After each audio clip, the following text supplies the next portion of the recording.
Princess Kira stood at the tall window of her father's throne room and watched the stars. Somewhere out there, the Torgath warships were gathering. Every day brought news of another Vexian colony destroyed, another fleet defeated. Her people were dying, and there was nothing she could do to stop it. "They will be here soon," her father said behind her. Emperor Dalvin sounded old, tired, in a way Kira had never heard before. "The Torgath want our surrender. They want our worlds, our resources, our people as slaves." Kira turned from the window. Her father sat on his throne, but he looked smaller somehow. The great emperor who had ruled for 40 years now seemed fragile. Around him, the council members whispered nervously. Everyone knew the truth. The Vexian Empire was losing this war badly. "There must be something we can do," Kira said. "Some alliance we haven't tried, some weapon we haven't built." "There is one option," her father replied. "The humans have contacted us." The council chamber went silent. Humans. The mysterious species that appeared in the galaxy only 20 years ago. They kept to themselves, rarely traded, never fought in the wars that consumed other civilizations. Some people said they were weak and afraid. Others whispered that humans stayed hidden for darker reasons. "What do they want?" Kira asked. "An alliance," her father said. "But they have a condition. They want a marriage bond between our peoples. They want you to marry one of their military commanders." Kira felt her stomach drop. Marriage to a stranger, to an alien, to someone from a species nobody truly understood. But when she looked at her father's desperate face, she knew the answer she had to give. "If it saves our people," she said quietly, "I will do it." 3 days later, the human delegation arrived. Kira watched their ship descend from orbit. It was small, much smaller than she expected. Vexian warships were massive, designed to carry thousands of soldiers and enough weapons to level cities. The human vessel looked almost delicate by comparison. The delegation consisted of only 3 people, 2 diplomats in simple gray uniforms, and the man she would marry. Captain Eric Stone stepped off the landing platform and looked around with quiet eyes. He was tall, with dark hair and a calm expression that revealed nothing. No weapons, no ceremonial armor, nothing to indicate his rank except a small insignia on his collar. Kira's advisor, General Rax, whispered in her ear, "This is their champion? He looks like a scholar, not a warrior." But there was something about the way Eric moved, the way he observed everything with complete awareness, that made Kira think there was more to him than appeared. When he approached and bowed in the Vexian manner, she noticed his hands were steady despite meeting an alien princess for the first time. "Princess Kira," he said in perfect Vexian language, "I am honored to meet you. I understand the circumstances that bring us together are difficult. I want you to know that I will do everything in my power to protect your people and earn your trust." His voice was gentle, almost soft. This was the warrior who was supposed to save them? Kira found herself doubting everything. The betrothal ceremony took place the next evening. Representatives from a dozen allied worlds attended, all hoping that humanity's involvement would shift the balance of the war. Kira wore the traditional purple robes of Vexian royalty. Eric stood beside her in his simple uniform, looking uncomfortable with all the attention. During the formal speeches, Kira studied him carefully. He didn't boast about human military strength. He didn't make threats against the Torgath. Instead, he spoke about gardens. About a park near his home on Earth where children played and flowers grew in careful patterns. About wanting to see such peaceful places exist throughout the galaxy. "He talks like a poet, not a soldier," General Rax muttered to another advisor. "Are we certain these humans can actually help us?" Kira wondered the same thing. But there was something genuine in Eric's words, something that made her want to believe him. He spoke about protecting innocent lives with real emotion in his eyes. Whatever else he might be, she didn't think he was lying about his values. The ceremony was nearly complete when the alert sirens began wailing. The guests gasped and looked up at the sky. Kira's blood went cold. She knew what those sirens meant. A massive holographic display appeared above the ceremonial platform, showing space around the planet. 60 Torgath warships had just emerged from faster-than-light travel. They hung in orbit, like dark birds of prey, their weapons already charging. The Torgath admiral's face appeared on every screen in the capital city. He was a brutal-looking creature, with scarred features and cold eyes. "People of Vexia," he announced, "your resistance ends today. Surrender, Princess Kira, to us. Accept your place as vassals of the Torgath Dominion. You have 1 hour to comply, or we will burn your capital city to ash." Panic erupted among the ceremony guests. Some ran for shelter, others shouted for the military to respond. General Rax was already calling for evacuation shuttles, knowing the Vexian defense fleet couldn't possibly arrive in time to stop the attack. Through all the chaos, Eric remained perfectly still. He was staring up at the Torgath ships with that same calm expression. Then he turned to Kira, and for the first time she saw something new in his eyes. Not fear, not anger, but a deep sadness. "I apologize," he said softly, taking her hand and kissing it in the human custom. "This is supposed to be a day of celebration, not violence. Please trust me. I will handle this, and then we can finish our ceremony properly." "Handle what?" Kira asked, confused. "Eric, there are 60 warships up there. Our fleet is hours away. We have to evacuate." "No evacuation needed," Eric said. He squeezed her hand gently, then released it. "I will be back in a few minutes. Please wait for me." He walked away from the altar with quick, purposeful steps. Kira lifted her ceremonial robes and hurried after him, her heart pounding.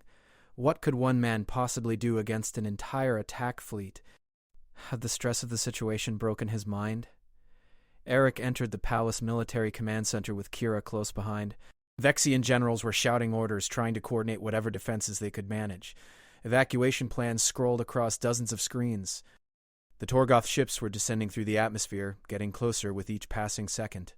Eric stepped up to the main viewport that showed the approaching enemy fleet. He touched a small device on his wrist and spoke in a quiet voice. "Wanderer, this is Eric. I need you." "Who are you talking to?" General Rax demanded. "Captain Stone, we are in the middle of a crisis." "We don't have time for games." "I'm talking to my ship," Eric replied calmly, "and I'm about to end this crisis." Kira moved to stand beside him at the viewport.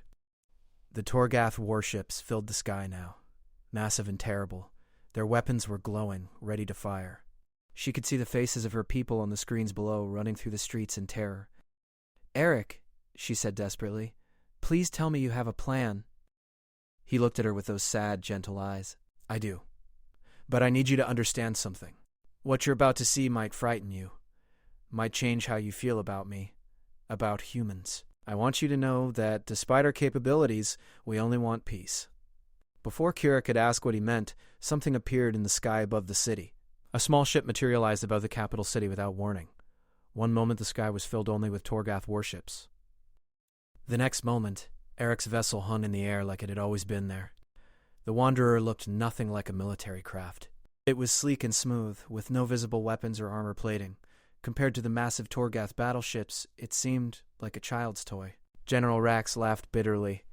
"That tiny thing is supposed to save us?" "Captain Stone, this is madness. One small ship against 60 warships?" Eric didn't respond.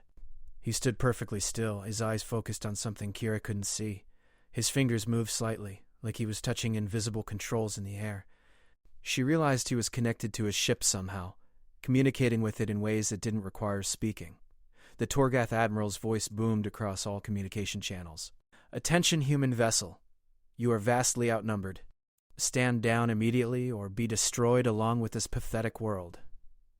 "Wanderer," Eric said softly. "Minimal force protocol. Disable only. No casualties." Kira barely heard his words. What happened next occurred so fast that her mind struggled to process it. Lines of pure light shot from Eric's ship. Not the bright explosive energy of normal weapons. These beams were different, precise, and impossibly fast. They moved faster than the Torgath tracking systems could follow, faster than anything Kira had ever seen. The first Torgath warship went dark. Its engines stopped. Its weapons powered down. Its shields vanished. The massive vessel just hung in space, completely dead but structurally intact. Then the second ship stopped working. Then the third. Then 5 more at once. The Vexian generals stared at their screens in shock. The numbers didn't make sense. Energy readings showed Eric's weapons were hitting targets, but there were no explosions, no debris clouds, no emergency distress signals from dying crews. "What is happening?" General Rax whispered. "Where are the explosions?" "I'm not destroying them," Eric said calmly. "I'm turning them off." The Torgath fleet tried to fight back. 60 warships fired everything they had at the small human vessel. The sky lit up with weapon blasts, missiles, and energy beams. Enough firepower to vaporize a moon concentrated on one tiny target. The Wanderer didn't dodge. It didn't need to.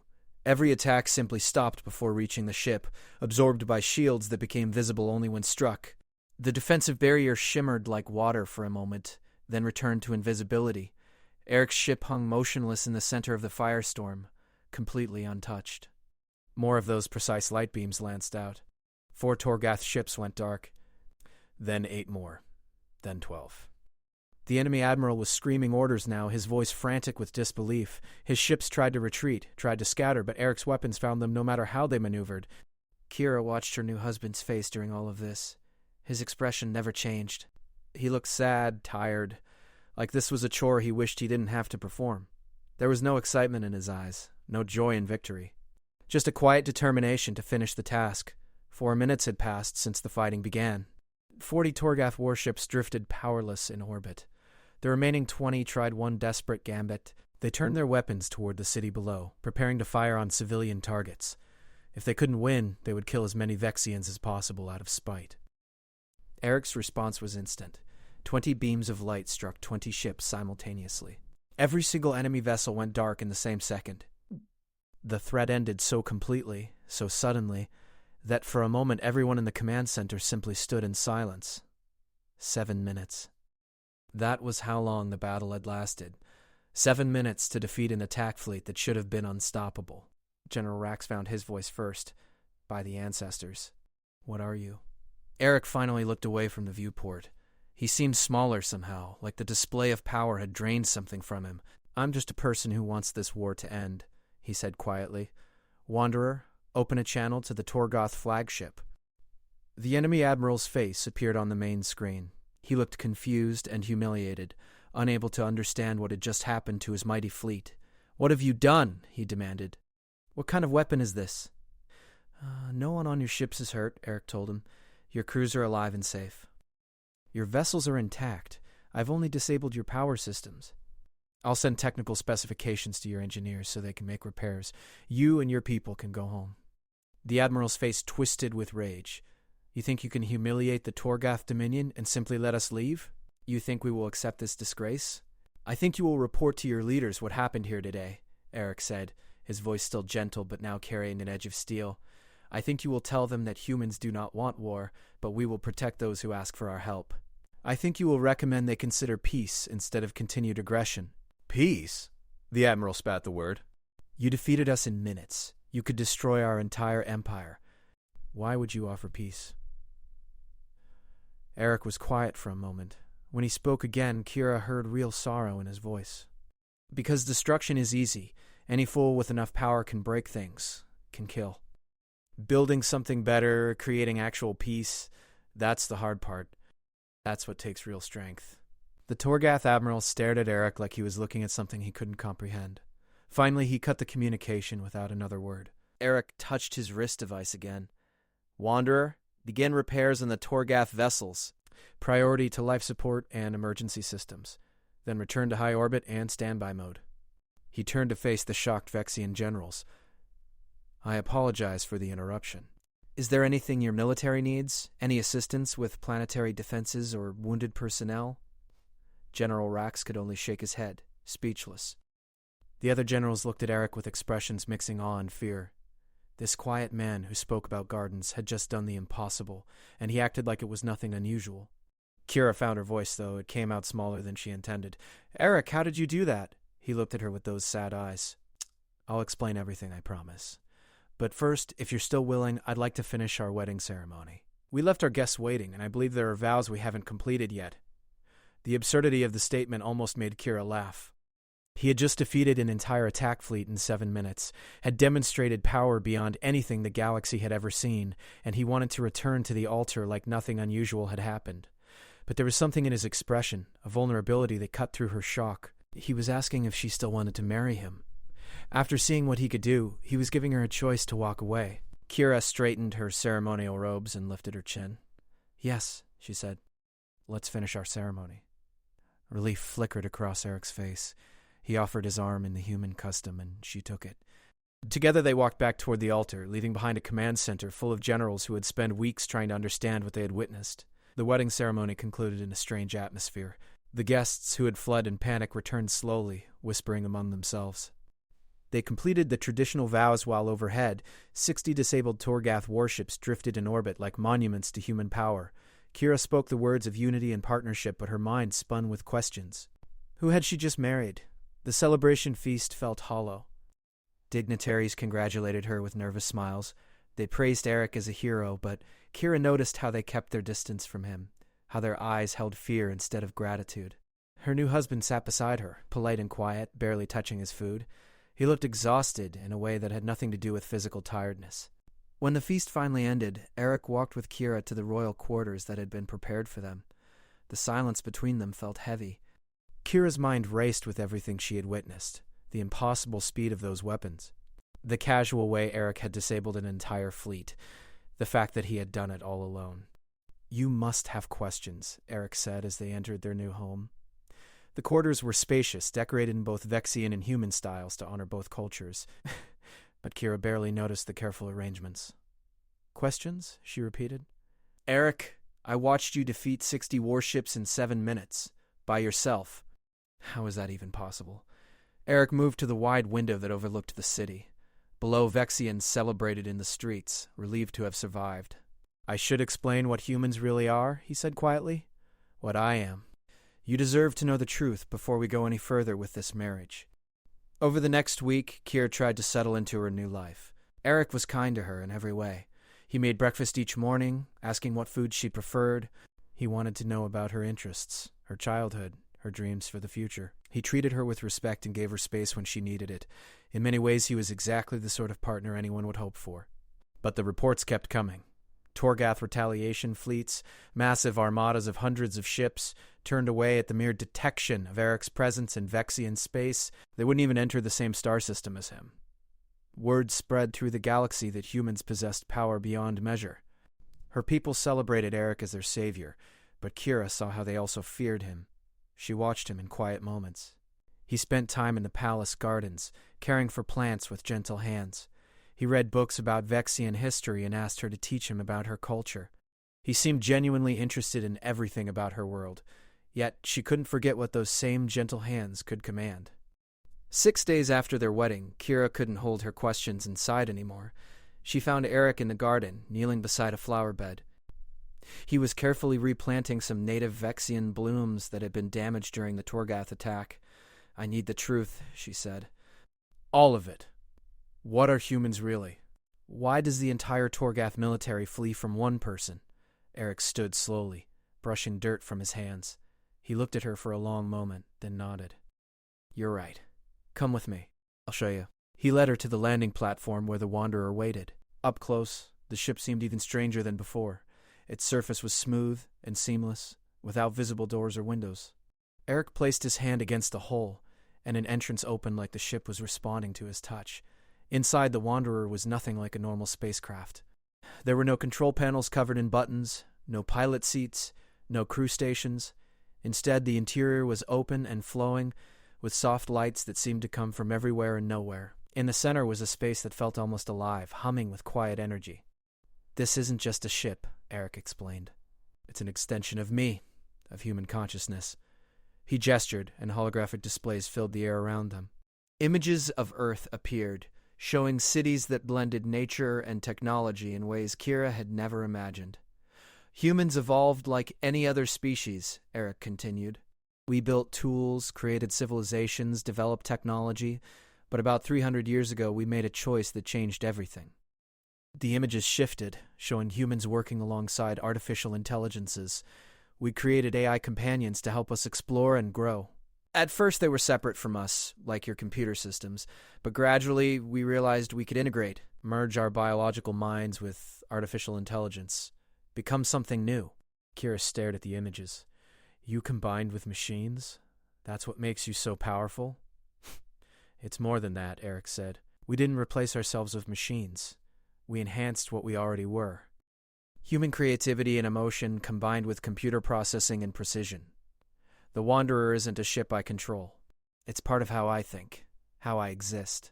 My consciousness extends beyond my body into this vessel and the technology within it." He brought up more displays, showing weapon systems that Kira's scientists would need decades to even begin understanding. "This is why I could disable those Torgath ships so easily." "I don't aim weapons manually, I think," and the Wanderer responds. "I don't calculate trajectories. My merged consciousness processes everything instantly." Kira felt cold fear creeping through her. You're saying every human is like this? All of you have this kind of power? Not all, Eric admitted. Some humans choose not to integrate. They live traditional lives on Earth. But yes, millions of us have merged with AI. We explore space, protect human interests, and try to help where we can. Then why haven't you conquered the galaxy? Kira asked. With this kind of power, you could rule everything. Eric's expression became deeply sad. Because we tried once, in the early days.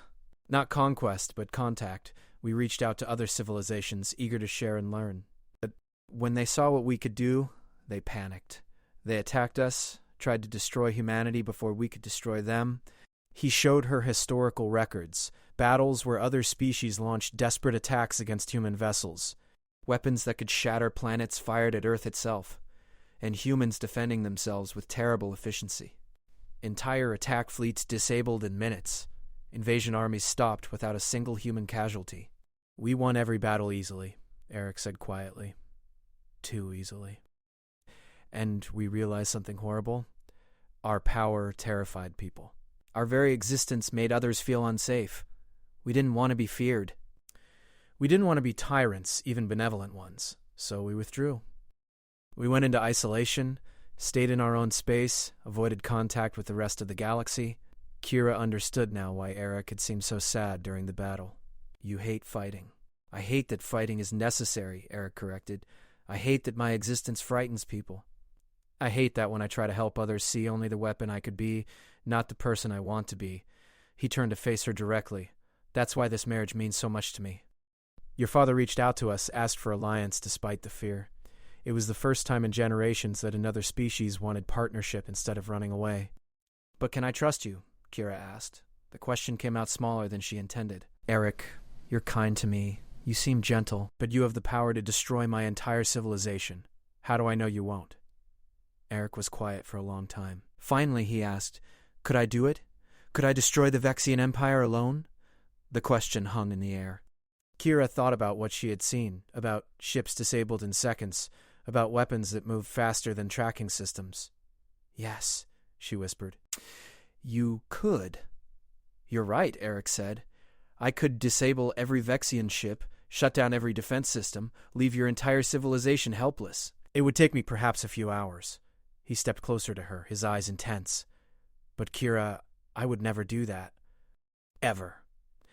The power to destroy something doesn't mean you should. Having strength doesn't require using it. For 2 weeks, an uneasy peace settled over the Vexian Empire. The Torgoth stopped their attacks, unwilling to face human power again. Kira's people celebrated their salvation while trying to understand the beings who had saved them. And Kira herself spent her days learning about the man she had married. Eric showed her more of human culture through recordings and stories. He taught her about Earth's oceans and mountains, about human art and music. He was patient with her questions, honest about his capabilities, and never pushed her to feel something she didn't. Slowly, carefully, Kira began to see past the power to the person beneath. Then everything changed. The alarms woke them in the middle of the night. Kira bolted upright in bed, her heart racing. Eric was already moving, pulling on clothes with quick efficiency. His face had gone hard in a way she had never seen before. What's happening? She asked. Attack, Eric said shortly. He was listening to something she couldn't hear, receiving information through his connection to the Wanderer. Multiple colonies. Simultaneous strikes. They rushed to the command center where General Rax and the military staff were already assembled. The strategic display showed a nightmare. 10 Vexian colonies, scattered across different star systems, were all under attack at the same moment, and the attacking force was massive beyond belief. 2,000 Torgoth warships, General Rax said, his voice shaking. They split their entire military into 10 fleets. Each colony faces over 200 enemy vessels. Kira felt sick. Those colonies held millions of Vexians. Families, children, innocent people who had nothing to do with this war. Eric, you have to help them. I can't be in 10 places at once, Eric said quietly. He stared at the display, his hands clenched into fists. Even the Wanderer can't move that fast. A communication came through from the Torgoth command. The enemy admiral who Eric had defeated appeared on screen, his face twisted with cruel satisfaction. Human, he announced. You humiliated us. You made us look weak. Now you will watch as we make you choose. You can save one colony while 9 burn, or you can surrender yourself and your technology to us. The Tadris transmission ended. The command center fell silent. Everyone understood the terrible mathematics. Eric had traveled to one colony, disabled the attacking fleet there, but by the time he reached a second location, the other 8 would already be destroyed. The Torgath had created a scenario where Eric's power meant nothing. Kira watched her husband's face. She saw anguish there, real pain that cut deeper than any weapon. "They're using your compassion against you," she said softly. "They learn that humans value life above everything." "What colony has the largest population?" Eric asked General Rax. "New Vexia in the Taylor system. 3 million people." "But, Captain Stone, you can't seriously be considering choosing just one?" Eric didn't answer. He was staring at the display, his jaw tight. Kira could see him doing the math in his head, calculating response times and travel speeds, trying to find a solution that didn't exist, trying to find a way to save everyone when the numbers said he couldn't. Then something changed in his expression. A decision made. He touched his wrist device and spoke in a voice that carried absolute authority. "Priority emergency transmission. Authorization Stone 7 Alpha. All human volunteers in this sector, I need immediate assistance. 10 colony defense operations, civilian protection protocol." Kira didn't understand at first. Then the strategic display began showing new contacts. Ships appearing from faster-than-light travel, materializing in space near each of the threatened colonies. Not one ship. 9 ships, each similar to the Wanderer in design, each positioning themselves between Torgath fleets and Vexian civilians. "Eric, what is this?" Kira asked. "Reinforcements," Eric said. His face had relaxed slightly, though tension still lined his features. "I'm not the only human who cares about protecting innocent lives." Communication channels opened, and suddenly the command center filled with human voices, a woman's calm tones. "This is Captain Lisa Chen at Vexia Colony Delta. I have 217 Torgath vessels on my sensors, beginning defensive operations." A man's deeper voice. "Captain Daniel Stone here, covering Colony Epsilon. The Torgath are firing on civilian structures." Not for long. More voices joined in, each reporting from a different colony. Matthew, Gregory, Patricia, Nicole, Kevin, Samantha, Benjamin. 9 humans, 9 ships, 9 defenders appearing exactly where they were needed. "That's your brother," Kira said, recognizing the name Daniel Stone. "Your family came to help?" "Family and friends," Eric confirmed. "People I've known my whole life. They were living quiet lives, pursuing their own interests across the galaxy. But when I called, they came." He looked at her with fierce pride. "That's what humans do. We take care of each other. We protect those who need protection." The 10 battles began simultaneously. Kira watched the displays in amazement as the same scene played out across 10 different star systems. 2,000 Torgath warships, the entire might of the Dominion's military, faced 10 individual humans, and the outcome was never in doubt. Captain Lisa Chen's voice stayed calm as she reported disabling enemy vessels. 30 ships down. 60.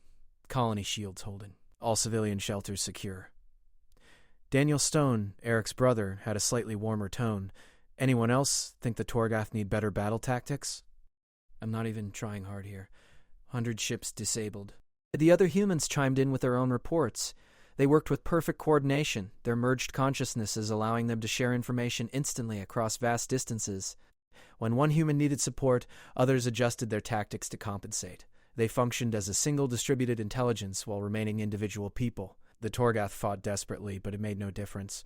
Human weapons were too precise, too fast, too advanced. Human shields were impenetrable. Human response times were measured in fractions of seconds. 2,000 warships faced 10 defenders and lost completely.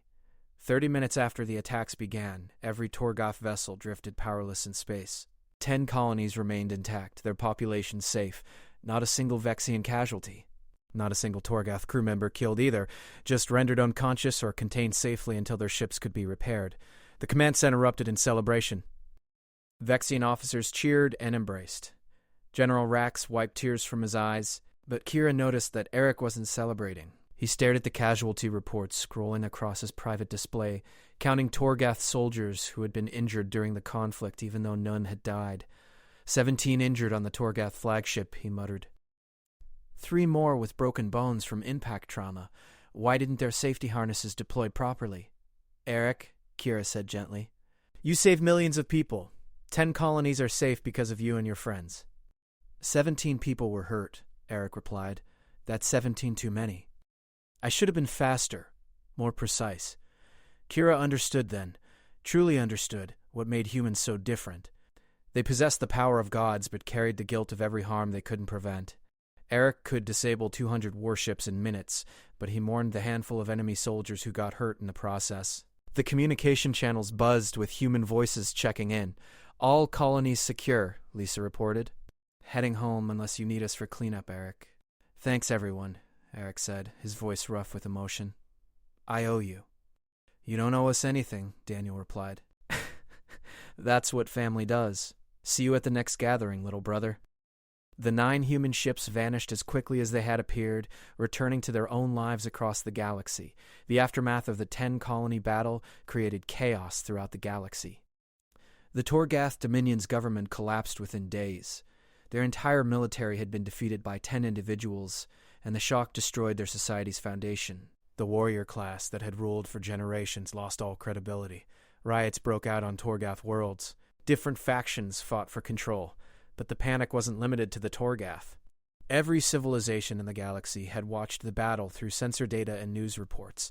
They had seen the impossible become real. 10 humans defeating 2,000 warships simultaneously. The power that humanity had kept hidden was now revealed for everyone to see. Kira attended emergency sessions of the Galactic Council. Representatives from dozens of worlds demanded answers. What else could humans do? How many of them existed? What were their intentions? The questions came from fear, from the terror of knowing that beings with godlike power lived among them. They saved us, Kira argued during one heated debate. The humans protected 10 Vexian colonies. They stopped the Torgath without killing anyone. Why are we treating them like threats? Because they could kill everyone if they chose to, a Krillian ambassador replied. Princess Kira, you married one of them. You must understand the danger. These beings could conquer the entire galaxy in a matter of weeks. But they won't, Kira insisted. That's what you're not understanding. They have the power but not the desire. How can you be certain? The ambassador challenged. How do you know they won't change their minds tomorrow? Kira had no answer that would satisfy them. She returned home exhausted and frustrated, finding Eric in the gardens as usual. He was planting new flowers, working with patient care. He looked up when she approached, dirt on his hands and sadness in his eyes. It's getting worse, isn't it? He asked. The fear. Yes, Kira admitted. She sat on a bench near him. Eric, even my own people are starting to question having you here. They're grateful you saved them, but they're also terrified of what you represent. Eric nodded slowly. I could leave, return to human space. Let things settle down. No, Kira said firmly. The word surprised her with its intensity. No, you're not running away again. That's what humans have been doing for generations, isn't it? Hiding because, others fear you. That has to stop. What else can we do? Eric asked. We can't make ourselves less powerful. We can't undo what we are. Kira thought about everything she had learned over the past weeks.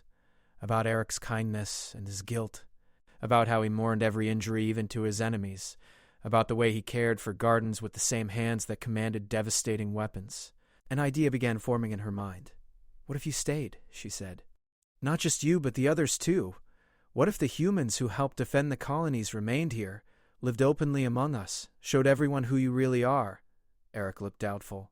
Kira, people don't want us around. Our presence makes them uncomfortable. Because they don't know you, Kira argued.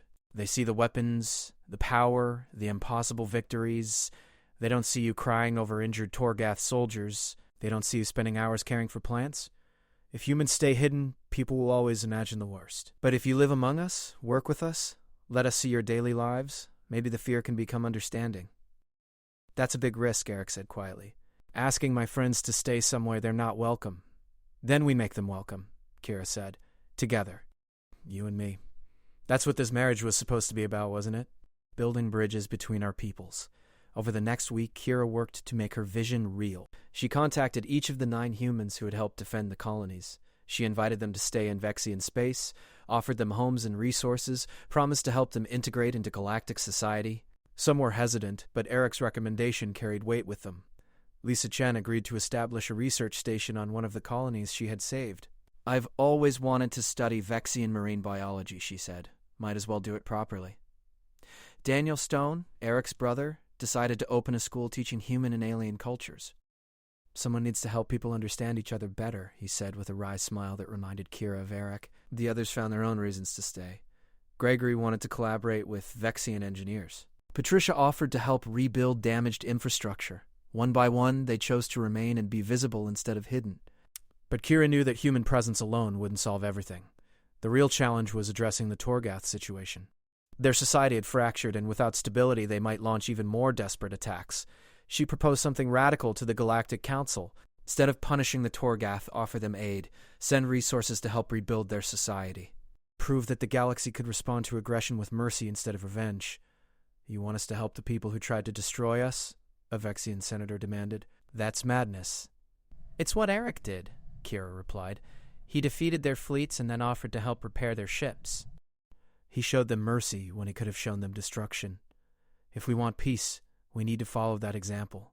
The debate raged for days, but slowly, reluctantly, the council agreed to try. They sent aid convoys to Torgath worlds. Not weapons, not demands, just food and medical supplies and resources for rebuilding. The Torgath response came 3 weeks later. A small diplomatic ship arrived at the Vexian capital. The same admiral who Eric had defeated twice stepped off the landing platform. He looked older somehow, humbled by everything that had happened. Kira and Eric met him in the palace receiving hall. The admiral stared at Eric for a long moment, then did something unexpected. He knelt, placing his weapons on the floor in the Torgath gesture of surrender and respect. I came to destroy you, the admiral said quietly. I thought strength meant the ability to conquer. You taught me something different. You defeated my fleet twice, disabled 2,000 ships, and yet you mourned the few soldiers who got hurt. You offered help when you could have offered death. He looked up at Eric with confused respect. Why? Why do you have such power and use it so carefully? Eric helped the admiral to his feet. Because power without compassion is just destruction. Anyone can break things. Building something better, creating real peace, that requires different strength. The Torgath government has reformed, the admiral continued. The warrior class no longer rules alone. We've established a council that includes civilians, scientists, teachers. We want to try a different path. He turned to Kira. We want to accept your aid offer, and we want to apologize for the harm we caused your people. Kira felt tears in her eyes. Apology accepted. Let's build peace together. The months that followed were difficult but hopeful. Human volunteers worked alongside Vexians and Torgath, helping rebuild damaged colonies. The fear didn't disappear overnight, but it began to fade as people saw humans doing ordinary things. Lisa teaching classes on marine biology, Daniel playing with Vexian children at his school, Eric carefully tending gardens and teaching anyone interested about earth plants. One evening, Kira found Eric on a balcony overlooking the city. Below, Vexians and Torgath worked together on a construction project, while Patricia provided technical advice.